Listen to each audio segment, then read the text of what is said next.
Hello friends, welcome to this channel stock market info. तो चलिए friends, video को start करते हैं। आज फ्रेंड्स बहुत ही ज़्यादा एक इम्पॉर्टेंट इंटरेस्टिंग फैक्ट को स्टडी करेंगे। आपने वैसे सुना भी होगा, what is power of compounding.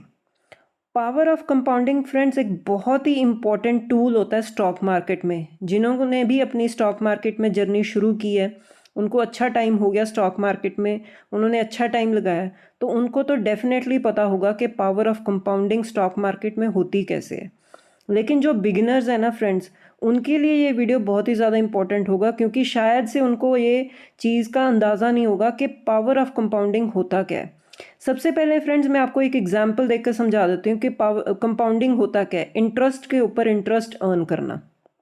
जैसे कि फ्रेंड्स एक रफ एग्जांपल लेते हैं, इसको ज़्यादा फ्रेंड्स प्लेन एग्जांपल ही लेंगे, थोड़ा सीरियस नहीं लेना। जस्ट मैं एक लाइट सी एग्जांपल ले रही हूँ। जैसे कि आपने 100 रुपीज़ मार्केट में इन्वेस्ट किए और उसके ऊपर आपको रफली जो है 6% रिटर्न आया।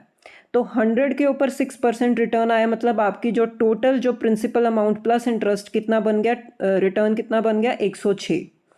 अब फ्रेंड्स आपने किया क्या, आपने 106 रुपये में से 6 रुपये अपने पास रिटर्न रखा नहीं, आपने वो 6 रुपीज़ भी री इन्वेस्ट कर दिए। मतलब आपने टोटल री इन्वेस्टमेंट की तो वो हो गई 106 रुपये।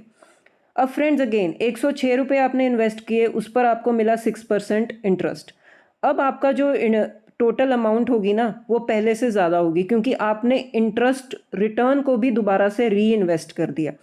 ऐसे ही फ्रेंड्स आप जब कंटिन्यूसली जितना भी आप पैसा बनाओगे, इंटरेस्ट बनाओगे, रिटर्न कमाओगे, अगर आप उसको री इन्वेस्ट करते जाओगे ना, और आप री इन्वेस्टमेंट पर जो रिटर्न अर्न करोगे, उसको बोलते हैं पावर ऑफ कंपाउंडिंग। ठीक है, इंटरेस्ट पर इंटरेस्ट अर्न करना, रिटर्न के ऊपर रिटर्न अर्न करना, इसको बोलते हैं पावर ऑफ कंपाउंडिंग, और एक बहुत बड़ा फैक्टर है स्टॉक मार्केट में। अगर हम वॉरेन बफेट जी की बात करें फ्रेंड्स, इनके बारे में हर एक बंदे ने सुना होगा। जो स्टॉक मार्केट में जर्नी अपनी स्टार्ट करता है, इनके बारे में तो डेफिनेटली पढ़ा होगा सबने। ये भी बोलते हैं कि स्टॉक मार्केट में अगर हम आए हैं ना, तो उसके लिए हमें चाहिए टाइम, हमें टाइम देना आना चाहिए, हमें कंसिस्टेंसी होनी चाहिए, जो हमारे लिए क्या लेकर आएगी, कंपाउंडिंग पावर। वो ये बोलते हैं कि वेल्थ जो ग्रो होती है ना, वो कैसे ग्रो होती है, जब आप टाइम को कंबाइन करते हो किसमें, रेगुलर इन्वेस्टमेंट्स के साथ और री इन्वेस्टेड रिटर्न्स के साथ। अब रेगुलर इन्वेस्ट करते जाओ, आप जो रिटर्न्स कमा रहे हो उसको री इन्वेस्ट करते जाओ, और टाइम दो उनको बस। आप जब टाइम दोगे ना, तो आपकी जो वेल्थ, आपके जो रिटर्न्स होंगे ना, वो एक वेल्थ जनरेट होगी आपकी। उसको बोलते हैं कंपाउंडिंग पावर। वो ये भी बोलते हैं कि कंपाउंडिंग फील्स स्लो। शुरू में आपको लगेगा कि बहुत स्लो रिटर्न्स बन रहे हैं, बहुत धीरे धीरे रिटर्न्स बन रहे हैं, हो सकता है आपका पेशेंस भी टेस्ट हो, आप पक भी सकते हो कि कुछ ज़्यादा मिल नहीं रहा। लेकिन अगर आप इसको लॉन्ग टर्म के पॉइंट ऑफ व्यू से देखो, तो ये एक बहुत बड़ा पावरफुल टूल बन जाता है। और अगर आप इसको कंसिस्टेंटली टाइम दो, धीरे धीरे 2 साल, 3 साल, 4 साल, आने वाले 10-15 साल बाद आप देखोगे आपके रिटर्न्स कंपाउंड हो गए, इतने ज़्यादा बन जाएंगे कि आपको ये पता ही नहीं लगेगा कि कैसे ये इतने रिटर्न्स बन गए। आप खुद शॉक हो जाओगे। अगर आपने इस चीज़ के बारे में पढ़ा भी होगा, तो आपने अंदाज़ा लगाया होगा कि ये बहुत बड़ी बात है और एक्चुअल प्रैक्टिकल बात है। बहुत सारे लोगों ने रिटर्न्स कमाए भी हैं, वेल्थ जनरेट की है। और दो मतलब अब फ्रेंड्स, अब डिफरेंस होता है प्रॉफिट बनाना, वेल्थ क्रिएट करना, ये दोनों में डिफरेंस होता है। प्रॉफिट जैसे बन सकता है, आप ट्रेडिंग कर सकते हो, आप पोजिशनल ट्रेड कर सकते हो, आप इंट्राडे कर सकते हो।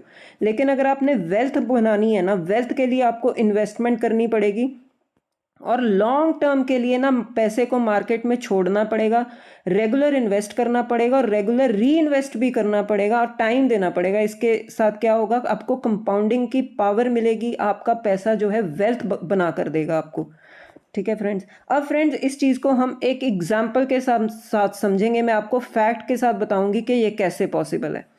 जैसे कि हम सबको पता है कि एसबीआई का फंड मैनेजमेंट का आईपीओ आने वाला है। जल्दी ही ये आईपीओ हम देखेंगे कि आने वाला है, बहुत अच्छी वैल्यूएशन पर आएगा। अगर फ्रेंड्स इस आईपीओ की डिटेल्स की हम बात करें ना, तो एक फ्रांस की कंपनी है अमुंडी। इस कंपनी ने इस आईपीओ में, इस कंपनी में इन्वेस्ट किया हुआ था बहुत साल पहले। 15 साल की फ्रेंड्स मैं बात कर रही हूँ। 15 साल पहले इस कंपनी ने, फ्रांस की कंपनी ने एसबीआई के फंड मैनेजमेंट में कंपनी में इन्वेस्ट किया था। पता है आपको कितना इन्वेस्ट किया था? 174 करोड़। 15 साल पहले उन्होंने 174 करोड़ इन्वेस्ट किया था और आज आप देखोगे उसकी वैल्यूएशन पता है कितनी हो गई है, 4400 करोड़। तो इसका क्या मतलब हुआ फ्रेंड, जैसे कि मैंने आपको पहले ही बताया, उन्होंने वेल्थ बनाई है। 174 करोड़ उन्होंने 15 साल पहले फ्रेंड्स डाले थे, इन्वेस्ट किए थे कंपनी में। फ्रेंड्स 15 महीने की बात नहीं हो रही, 15 साल की बात हो रही है। 15 साल पहले जो इन्वेस्टमेंट की थी वो थी 174 करोड़, और धीरे धीरे वो इन्वेस्टमेंट ग्रो होती गई। इन्वेस्टमेंट जो भी रिटर्न्स आते गए वो री इन्वेस्ट होते गए, तो वो अब वेल्थ बन चुकी है 4400 करोड़ की। तो आप ये देख सकते हो, इसको बोलते हैं पावर ऑफ कंपाउंडिंग। और अगर आप इसकी और ज़्यादा डीप में डिटेल्स भी देखो तो एसबीआई का भी स्टेक है इस कंपनी में। एसबीआई जो है रेज करेगा जब आईपीओ आएगा, एसबीआई को भी बहुत बड़ा फ़ायदा होगा।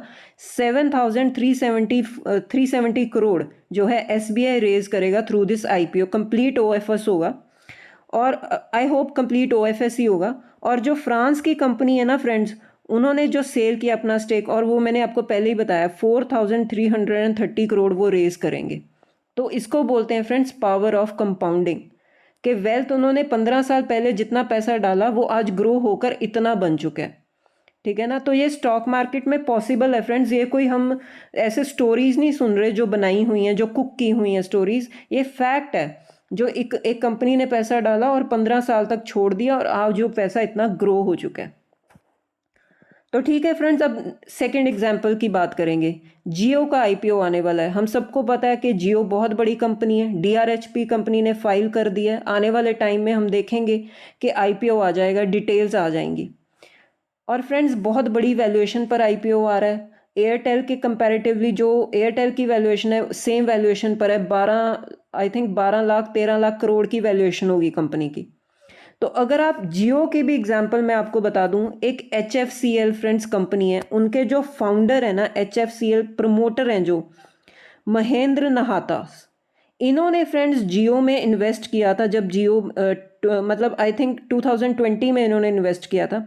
इन्होंने 48 करोड़ की इन्वेस्टमेंट की थी जियो प्लेटफॉर्म में, और आज इनकी इन्वेस्टमेंट जो ग्रो हो चुकी है वो 5800 करोड़ हो चुकी है। अगेन फ्रेंड्स इसको बोलते हैं पावर ऑफ कंपाउंडिंग। अब देखिए इन्वेस्ट कितना किया था, 48 करोड़, और ग्रो हो गया कितना, बन गया 5800 करोड़, क्योंकि उन्होंने पैसा निकाला नहीं, इन्वेस्ट किया, रिटर्न्स भी जो भी थे वो री इन्वेस्ट होते गए, और धीरे धीरे वेल्थ ग्रो हो गई। और अगर आप ये भी देखो, ये जो इन्होंने इतना पैसा बनाया है, इन्होंने स्टेक लिया था 2020 में जियो प्लेटफॉर्म में, और आज ये इतना फ्रेंड्स ग्रो होकर 5800 करोड़ बन चुका है। अब जब आईपीओ आएगा तो आप देखोगे कि और भी कई मतलब इन्वेस्टर्स हैं इस कंपनी में, कितना पैसा वो अर्न करेंगे। इन्होंने जस्ट 2020 में डाला था। जियो बहुत बड़ी कंपनी बन गई अब तो, तब पहले बहुत छोटी सी कंपनी थी, कोविड के आसपास की बात कर रहे हैं। तो अब इतनी बड़ी कंपनी बन चुकी है जियो। तो हम देख सकते हैं कि ये मैं बताना चाहती हूँ फ्रेंड्स के कंक्लूजन क्या है इस वीडियो का, कि पावर ऑफ कंपाउंडिंग होता क्या है, कि जब आप पैसे को इन्वेस्ट करते हो और उसको री इन्वेस्ट करते जाते हो, रेगुलर इन्वेस्ट करते जाते हो, तो एक दिन आपको पावर ऑफ कंपाउंडिंग का फ़ायदा मिलता है। अगेन फ्रेंड्स डिस्क्लेमर है इसमें, अब करना क्या है कि ऐसा नहीं, अगर आप बहुत आपको लगा कि हाँ ये दो एग्जांपल्स तो बहुत अच्छी हैं, मैं भी ऐसा करूँगा या मैं भी ऐसा करूँगी, तो फ्रेंड्स सबसे ज़्यादा इंपॉर्टेंट बात इसमें पता है क्या है, कि आप इन्वेस्ट कहाँ पर कर रहे हो। अगर आपने एक कंपनी को स्टडी किया, आपको उसके फंडामेंटल्स अच्छे लगे, आपको उसकी जो history, track record, profit and loss statement, balance sheet अच्छी लगी, तो आप ऐसी कंपनी में अगर पैसा इन्वेस्ट करोगे ना, तब जाकर आप बोल सकते हो कि हाँ कंपाउंडिंग का फ़ायदा मिलता है। अगर आप किसी पेनी स्टॉक में चले जाओगे, किसी ऐसी कंपनी में चले जाओगे जिसका जो है प्रॉफिट एंड लॉस बिल्कुल ख़राब है, बैलेंस शीट बिल्कुल वीक है, तो फाइनेंशियल स्टेटमेंट्स पुअर हैं, तो ऐसी कंपनी में पैसा नहीं बनेगा। आप इस दो एग्जांपल्स में ये भी देखो कि जिसमें वो पैसा बनाया गया एसबीआई मैनेजमेंट में या जियो में, वो कंपनीज बहुत अच्छा किया उन्होंने, इसलिए पैसा बना। लेकिन अगर आप पैसा बनाना चाहते हो तो आपको भी यही करना पड़ेगा कि आप एक अच्छी कंपनी को चूज़ कीजिए, एक अच्छे सेक्टर को चूज़ कीजिए, फिर आप एक्सपेक्ट कर सकते हो कि आपकी वेल्थ बनेगी स्टॉक मार्केट में। ऐसा नहीं होता कि हाँ कंपाउंडिंग का फ़ायदा मिलेगा हर कंपनी में मिलेगा, ऐसा नहीं होता। कंपाउंडिंग का फ़ायदा मिलेगा अच्छी कंपनी में मिलेगा, अगर आप पूरा उस कंपनी को रेगुलर ट्रैक करते जाओगे, उसके रिजल्ट्स ट्रैक करते जाओगे, फिर आप देखोगे कि हाँ, कंपनी में वेल्थ जनरेट होती है। ऐसी और भी फ्रेंड्स कई एग्जांपल्स हैं, हंड्रेड्स ऑफ एग्जांपल हैं। जैसे विप्रो में हमने सुना हुआ है ना, आपने पढ़ा भी होगा कि विप्रो में किसी ने 10,000 रुपये इन्वेस्ट किए 1985-86 में, और उसकी मतलब बन गया 1 करोड़, 2 करोड़, 3 करोड़ 25-30 सालों बाद। तो ये फ्रेंड्स स्टोरीज नहीं होती, ये एक्चुअल प्रैक्टिकल बात है, लोगों की वेल्थ बनती है, लेकिन अगर आपने अच्छी कंपनी में पैसा डाला हो। अगेन फ्रेंड्स डिस्क्लेमर है, अच्छी कंपनी में पैसा अगर डाला हो तो वेल्थ बनती है। अदरवाइज आप लॉन्ग टर्म को लेकर बैठे रहो, कोई कंपनी खराब होगी तो उसमें नहीं पैसा बनेगा, पैसा बनेगा अच्छी कंपनी में बनेगा। तो फ्रेंड्स वीडियो को कंक्लूड करती हूँ। मेरा मोटिव क्या है इस वीडियो को बनाने का, कि पावर ऑफ कंपाउंडिंग इतनी ज़्यादा स्ट्रांग होती है कि अगर आपने अच्छी कंपनी में पैसा लगाया और उसको रेगुलर ट्रैक करते रहोगे, री इन्वेस्ट करते रहोगे, तो आपको भी वेल्थ बनाकर वो कंपनी देगी। तो ठीक है फ्रेंड्स, इस वीडियो में इतना ही। अगर आपको वीडियो अच्छा लगा हो तो वीडियो को लाइक कीजिए, शेयर कीजिए, चैनल को भी सब्सक्राइब कीजिए। मिलते हैं नेक्स्ट वीडियो में। Till then bye bye.